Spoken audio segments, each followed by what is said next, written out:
Just leave it right there. What's that?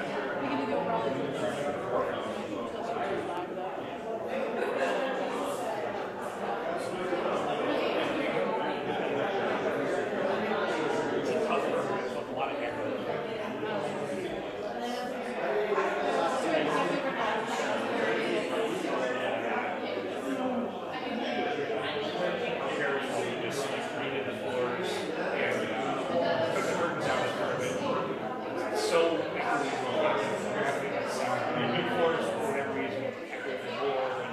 Already a problem. We're going to get like these cameras kind of quiet down. We were recording at the hospital. Yep. We had like a recording studio set up to get all the audio. Yep.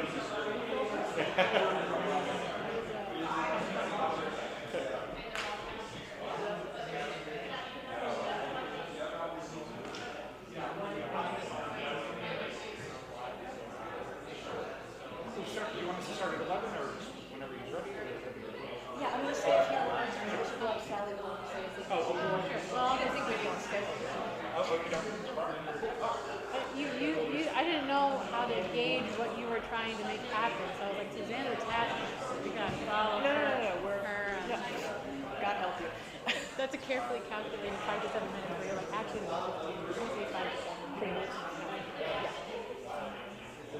I'll sit down and then. Thank you.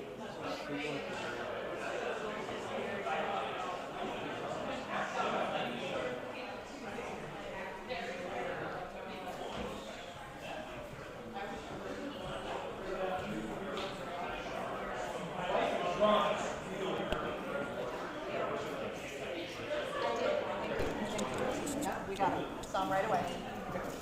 And this is clip on this top now.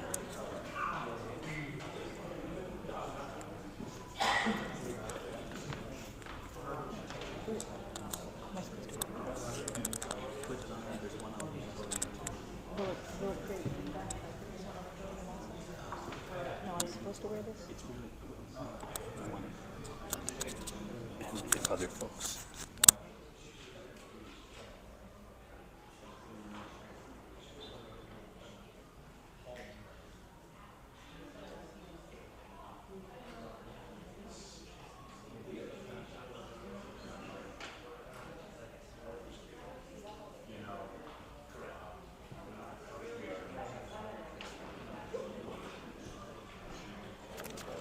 While we are working out the microphone for the room, we are live, and so let's give a warm welcome to those of us or those who are joining us online. Thank you very much.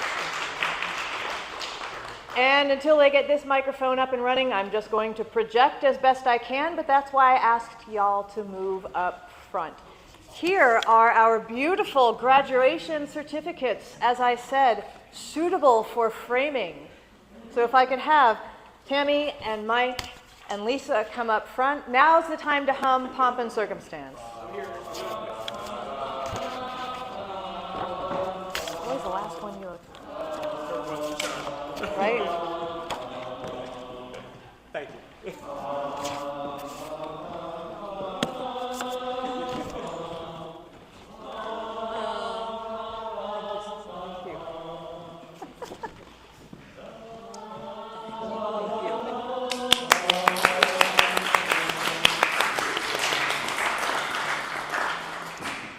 Thank you to our, whoa, hey, it's on.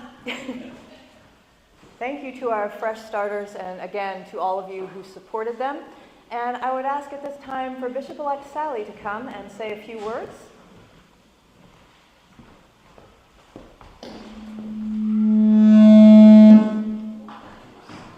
It's kind of hard to follow that, but well, good morning, everyone.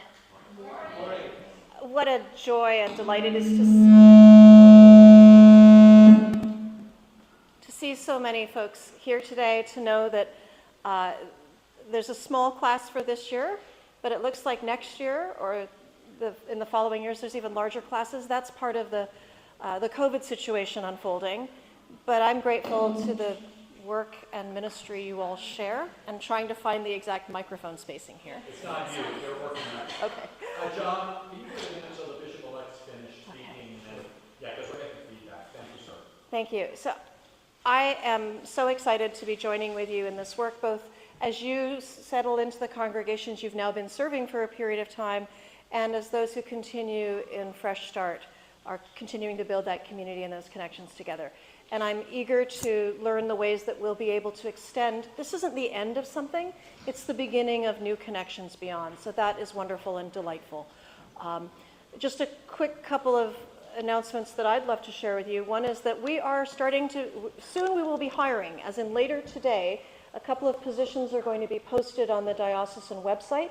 As you know, in addition to Bishop Stokes's, the technical term for a bishop stepping away is resigning. So in addition to the resignation of the current bishop, there are 3 staff members who, as you know, are retiring.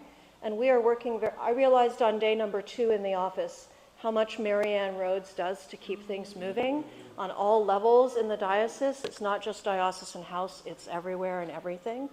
And I don't know what will happen when she steps away at the end of June, but we're really hoping to bring someone into that position, and also Ann Naughty's position, Canon Ann Naughty and Canon Marianne Rhodes, as they step away, because both of those are essential to the work we will do. And so the position descriptions will be posted later, but if you know of people in your congregations who might be interested in that work and are able to do that kind of work, we're looking for really high-level support, executive support skills, for one, and gifts for logistics and administration, and the kind of vision for that model of management and leadership. My hope and my sense is that there will be someone in one of, or in several of our congregations that might have these gifts and be willing to offer and share. And so I would encourage you to reach out to people who might be a good fit. We're really hopeful that we can bring people in quickly to take advantage of the wisdom that is already there before those folks disappear for their well-earned retirement. So I think that's probably the main housekeeping thing to share. If you have questions, please reach out and get in touch. I'd love to talk more. I know Canon Phyllis Jones would be delighted to talk with folks as well. Other than that, I'm just glad to be here. It's a topic that's really important as we gather this morning, and it's a topic that isn't going to go away, our need for clarity and ways forward to support people with mental health challenges and concerns. So I'm glad, I thank those who are preparing to present, and thanks to Susanna as well for shepherding and creating this process, and to all of you for participating in it.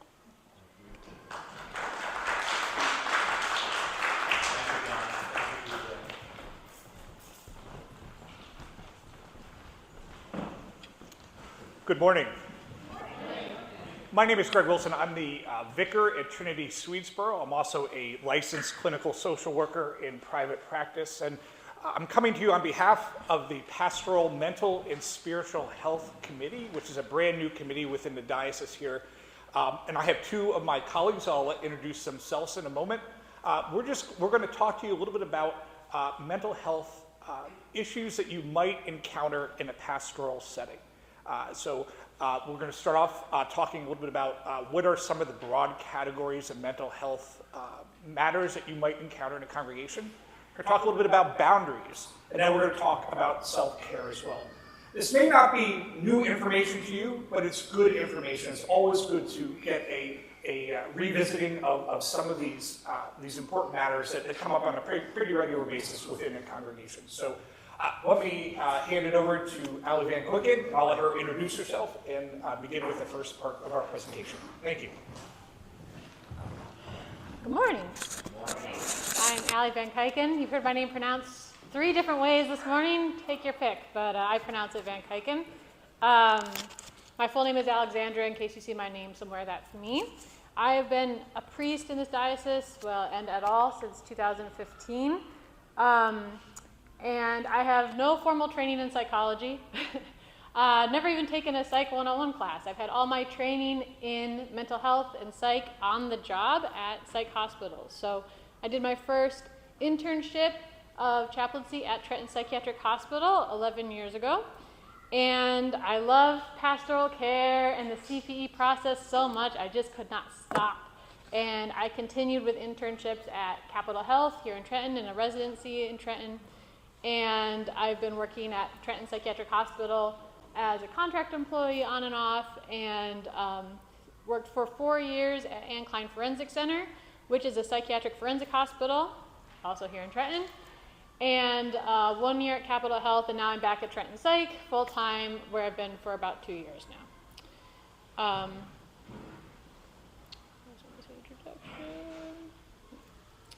One thing that has come up for me in preparing to speak to you all about pastoral care for those with mental illness is that I always have to keep in my mind the difference between what I'm doing and what a psychologist does, or what a social worker or other therapist does. That as a chaplain, as a pastoral caregiver, and I'm going to use the term pastoral caregiver to refer to all of us in what we do in offering pastoral care, that we offer something very unique to people, whatever it is that they're going through, but especially someone who has a mental illness. That we are able to offer to them the opportunity to explore how their spirituality interacts with their struggles and their challenges, and how it affects their connection to others, to self, and to God. So that is something to keep in mind, is that our work is different than that of a psychologist or a therapist, and to remember what our role is so we can stay in that space. I got into this work working at a psych hospital, like many folks in the field do, because I have someone in my family with a mental illness, and I think subconsciously I thought I could get into the field and then figure out how to fix them and make them better. Well, it turns out you can't do that. But I love the field so much. I love working with people with mental illness so much that I just have stuck with it, even though I've now stopped trying to fix my loved one. I hope I've stopped.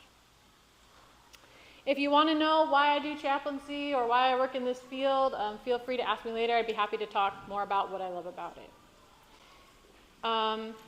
I have given a handout to you all, and I am told that it is also available for those watching on the live stream with a QR code. Is it there? QR code on the screen, right? And you can access that however you access QR codes. I don't really know, but I think it involves a camera on a phone. I know I'm supposed to know these things, but... All right, so we are going to start off looking at the handout that I gave you and the mental health overview. So if you have any questions of clarification, please feel free to ask at any time. And after each section, I'll pause for any other questions that you might have. And the language for this comes from the DSM. The DSM-5 is in fact here if you want to see this lovely book. It stands for Diagnostic and Statistical Manual, and this is what is used to diagnose people with a mental illness. It's also used for billing insurance. So if somebody has a mental health diagnosis, it's because some professional has diagnosed them through the DSM.